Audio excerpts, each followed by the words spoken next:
పెట్టుబడిలో నెలకు 50,000 నుండి 10 లక్షలు సంపాదించాలనుకుంటున్నారా? ఈ వెబినార్ లో జాయిన్ అవ్వండి. Hi viewers, India's largest digital media network Suman టీవీకి స్వాగతం. ప్రస్తుతం మనతో ఉన్నారు motivational speaker and language trainer Vijaya Bangaru. అమ్మ నమస్తే. నమస్తే అండి. మనం కోల్కతా ఇన్సిడెంట్ గురించి, అభయ గురించి మాట్లాడుకుంటే అందరికీ తెలిసిందే. ఇందులో ఏ ఒక్క హస్తం కాదు, చాలా మంది హస్తాలు ఉన్నాయి. బడాబాబుల హస్తం ఉంది అన్న క్లారిటీ రోజు రోజుటికి పెరిగిపోతూనే ఉందన్నమాట. మామూలుగా దహన సంస్కారాలు చేసేటప్పుడు ఇంట్లో వాళ్ళ పేరెంట్స్ సైన్ తీసుకోవడం అనేది చాలా కామన్. అది అవును. దహన సంస్కారాలకి పేరెంట్స్ సైన్ లేకుండా ఎవరి సంతకం తీసుకొని వాళ్ళ దహన సంస్కారాలు చేశారు. గవర్నమెంట్ కాలేజ్లో ఒక అమ్మాయిని అంత దారుణంగా చేస్తే, అంత క్రైమ్ జరిగిన చోట మనం చాలా విజువల్స్ చూసుకుంటే ఎంతమంది ఉన్నారంటే అదొక క్రైమ్ జరిగిన ప్లేస్ అని ఆ ప్లేస్ అని లేదు, ఎవరు పడితే వాళ్ళు అక్కడ ఉన్నారు. అవును. అంటే ఇక్కడే క్లారిటీ వచ్చేసింది. ఇది ఖచ్చితంగా పెద్దవాళ్ళ హస్తం ఉంది, ఒకరు చేసింది కాదు, దీని వెనుక 6-8 మందో కుట్ర అనేది ఖచ్చితంగా అర్థమైపోతుంది. ఏంటమ్మా దీని గురించి? అంటే ఆ బరియల్ గ్రౌండ్‌లో దహన సంస్కారాలు చేసేటప్పుడు ఎవరైనా సరే ఫ్యామిలీ మెంబర్స్‌తో తీసుకుంటారు సైన్. తల్లి, తండ్రి గాని ఎవరైనా సరే. కానీ ఈ అమ్మాయి విషయంలో మాత్రం అసలు ఫ్యామిలీ మెంబర్స్‌ని ఇన్వాల్వ్ చేయలేదు. వాళ్ళే ఎవరో మరి అక్కడ ఉండే టీమ్ వాళ్ళే ఎవరో సంతకాలు పెట్టేశారు, తీసేసుకున్నారు. That is first. యాక్చువల్‌గా అది తప్పు. చాలా తప్పు. క్రైమ్ జరిగినప్పుడు జనరల్‌గా పోలీస్ వాళ్ళు ఇన్ఫార్మ్ చేస్తే వాళ్ళు వచ్చి ఈ ప్లేస్ అంతా, అంటే ఎక్కడైతే అది జరిగిందో, ఆ సంఘటన జరిగిందో అది 1-2 కిలోమీటర్స్ వరకు ఎవ్వరూ రాకుండా ఒక అదేంటి ఒక వాళ్ళ పరిధిలోకి తీసుకొని ఉంటుందన్నమాట. కానీ ఎక్కడ జరిగింది మాత్రము ఆ అమ్మాయిని నేల మీద పడుకోబెట్టారు, ఒక బ్లూ బెడ్‌షీట్ కప్పేసి. ఆమె చుట్టూ దాదాపు ఒక 50-60 మంది ఉన్నారండి. యాజ్ ఇఫ్ ఒక ఎగ్జిబిషన్ చూస్తున్నట్టు, ఒక షూట్ జరుగుతున్నట్టు ఎవరంతగా వాళ్ళు ఫోన్లలో మాట్లాడుకుంటున్నారు. దాని తర్వాత కొంతమంది వీడియో తీస్తున్నారు. దాని తర్వాత అక్కడే కాకుండా సెమినార్ హాల్ బయట కూడా ఉన్నారు చాలామంది. సో అసలు ఎవరు ఏంటో తెలీదు. అలా ఎప్పుడు జరగదు. అంటే ఇది చెప్పింది ఏంటంటే మనం కొన్ని విజువల్స్‌లో చూసాము. ప్లస్ వాళ్ళ తండ్రి చెప్పాడనమాట. మేము వెళ్ళేటప్పటికి చాలా మంది ఉన్నారు. అరే ఇది జరిగిందే అని కాకుండా ఏదో ఒక ఎగ్జిబిషన్‌లో ఒకటి ఏదన్నా మనం ఎగ్జిబిట్ చేస్తే ఆసక్తిగా ఎలా చూస్తామో అలా చూస్తున్నారు. కొంతమంది వీడియో తీసుకుంటున్నారు, కొంతమంది వాళ్ళకి వాళ్ళే మాట్లాడుకుంటున్నారు. ఎవరో తెలీదు. ఇదే ప్రశ్న సిబిఐ వాళ్ళు అడిగితే వాళ్ళు చెప్పారు, పోలీసు వాళ్ళు, వీళ్ళందరూ మా డిపార్ట్మెంట్ వాళ్ళే, పోలీసు వాళ్ళు. జనరల్‌గా ఇలాంటి సంఘటన జరిగినప్పుడు ఎవరు సివిల్ డ్రెస్‌లో రారండి.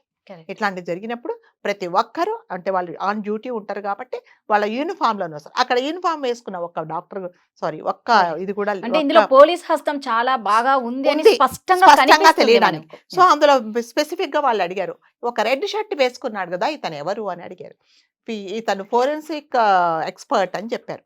అంటే అతను యాక్చువల్‌గా అతని హిస్టరీ చూస్తే ఒక దొంగ సర్టిఫికేట్స్ పెట్టేసి డాక్టర్ అని చెప్పుకొని ఇతను ప్రిన్సిపల్ సందీప్ ఘోష్ రికమెండ్ చేస్తే అక్కడ అపాయింట్ అయ్యాడనమాట అతను. సో ఎందుకని ఇతనికి వీలుగా ఏదన్నా చెయ్యొచ్చు అని. అతను ఎందుకున్నాడంటే ఈ సాక్ష్యాధారాలను రూపుమాపడానికి. జనరల్‌గా అది జరిగినప్పుడు ఎవరిని టచ్ చేయనియరు. మీరు అన్నట్టుగా ఎవరు అసలు లోపలికి ఎంటర్ అవ్వనివ్వరండి.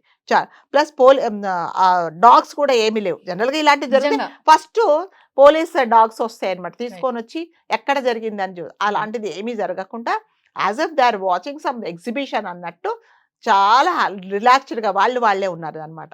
సో ఇదంతా ఏంటంటే 100% పొలిటికల్ సపోర్టు.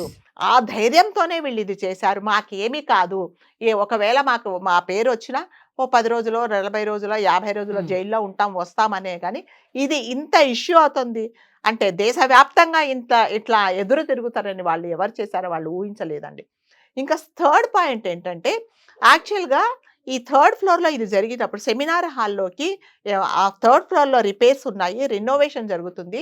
ఎవ్వరు కూడా ఈ 3rd ఫ్లోర్ వరకు వెళ్ళొద్దు అని ఈ సంఘటన జరగబోయే 1 డే ముందు ఈ ప్రిన్సిపల్ అనౌన్స్ చేశారు, ఎవరు వెళ్ళకండి. So pre plan. సో ఎవరు వెళ్ళలేదు. ఇంకా 4th పాయింట్ ఏంటంటే, ఈ సెమినార్ హాల్ పక్కనే జస్ట్ 3 అడుగుల దూరంలో రెస్ట్ రూమ్ ఉంది. కొంతమంది అందులో వచ్చి పడుకుంటారు. అక్కడ ఇది జరుగుతున్నప్పుడు కొంతమంది పడుకొని కూడా ఉన్నారు. అంటే 3 అడుగుల దూరం అంటే జస్ట్ మీరు నేను కూర్చున్నంత దూరం కంటే చాలా తక్కువ దూరం. అంత దూరం ఉన్నప్పుడు ఒక మనిషిని అంటే అన్యాయంగా, అతి కిరాతకంగా హింసించి అంటే ఆమె ఉండే బాడీలో మొత్తం ఏ మాత్రం ఒక సూది మన ఉండే అంత ప్లేస్ కూడా లేకుండా అతి కిరాతకంగా ఆమెను ఇచ్చేస్తున్నప్పుడు అరవలేదా? అరవకుండా ఉండదా? ఎంత నోటికి ఏది కట్టినా నోటి మీద ఒకవేళ ఏదన్నా పెట్టి గుచ్చినా కూడా అలా ఉండదు.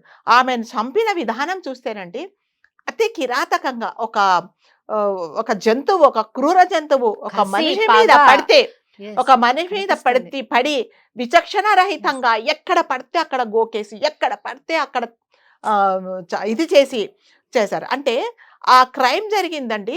ఒక మనిషి అంత విపరీతంగా కొట్టలేడండి. అంటే ఎలా ఉందంటే ఆ సీను ఏదో కొన్ని అతని దగ్గర ఏదన్నా ఒక బలమైన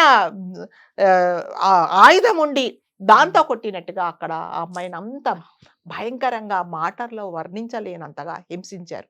మరి పక్కన వాళ్ళకి వినిపించలేదా? పోనీ మీరు అన్నట్టుగా సెమినార్ హాల్ మొత్తం అదేంటి వాయిస్ ఇది లేకుండా సౌండ్ ప్రూఫ్ అన్నట్టుగా ఉంటే, సౌండ్ ప్రూఫ్ అని ఉండడానికి అక్కడ మనం ఇది వరకు చెప్పుకున్నట్టు గొళ్ళెం లేదు.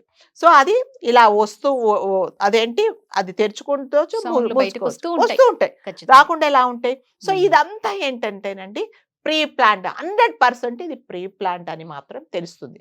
ఇంకొకటి ఏంటంటే ఈ అమ్మాయిని అక్కడ పడుకోబెట్టినప్పుడు ఆ బ్లూ బెడ్షీట్తో పాటు ఆ చుట్టుపక్కల అమ్మాయికి అంటే ఒక అడుగు దూరంలో వైట్ క్లాత్ ఒకటి కనిపించింది. 6-7 మీటర్స్ ఉంటుంది, అది పెట్టి ఉంచారు.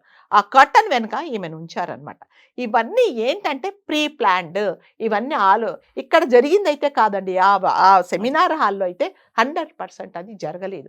ఇంకొక 4th పాయింట్ ఏంటంటే జనరల్గా ఎవరైనా సరే స్పెట్స్ పెట్టుకునే వాళ్ళు, అంటే కంటి చూపు తక్కువ ఉండి అద్దాలు వాడుకుంటే, కళ్ళజోడు వాడుకునే వాళ్ళు పగలంతా పెట్టుకుంటారు. రాత్రిపూట పడుకునేటప్పుడు ఏం చేస్తారంటే ఆ కళ్ళజోడు తీసి పక్కన పెట్టేసి పడుకుంటారు.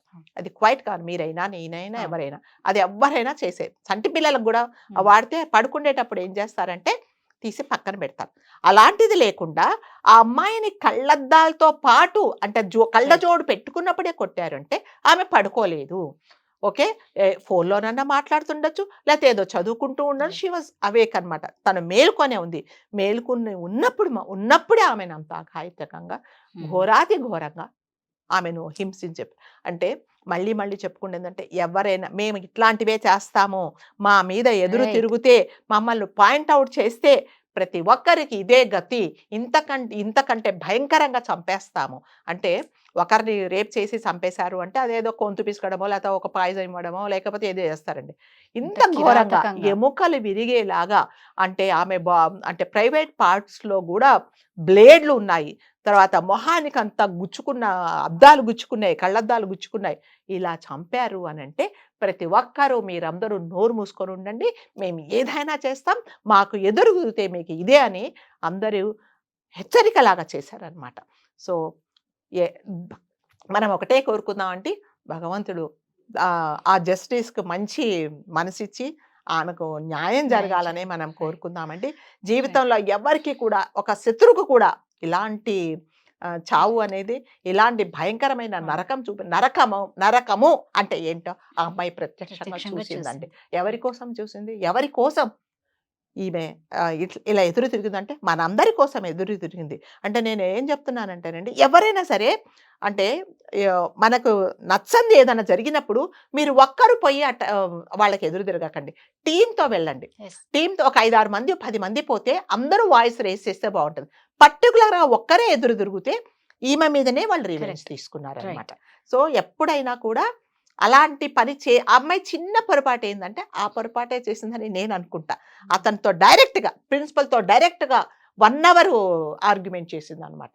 సో అది రివెంజ్ తీసుకున్నాడు. అదే తన ఫ్రెండ్స్ ఎవరో ఒక 10 మందిని తీసుకొని వెళ్ళింటే ఆమె మీద అంత కాన్సన్ట్రేట్ ఉండకపోవచ్చు. సో ఏంటి అంటే కేవలం అందరికీ తెలిసిన విషయమే అండి. హాస్పిటల్లో జరిగే అవినీతి, అక్రమాలు, అన్యాయాల గురించి ఆ అమ్మాయికి తెలిసింది కాబట్టే, పెద్ద బడాబాబుల హస్తం ఉంది కాబట్టే ఈరోజు ఇంతగా జరుగుతుంది అన్యాయాలు. అంటే ఈ అమ్మాయిని చూసి ఇంకొకరు ఎవరు కూడా వాళ్ళ గురించి తెలిస్తే బయట చెబితే ఇలాంటిదే జరుగుతుంది, అన్యాయం ఇంత కిరాతకంగా ఉంటుందని ఒక భయం పెట్టడానికి చేసిన పని అని క్లియర్ గా అర్థమవుతుంది. బట్ దేవుడు ఉన్నారు కాబట్టి, దేవుడు అన్ని చూస్తారు కాబట్టి వీళ్ళ ఆటలు ఇక చెల్లవు అనేసి నిజంగా అభయని ఒక సోల్జర్ లాగా అందరూ భావించాలి.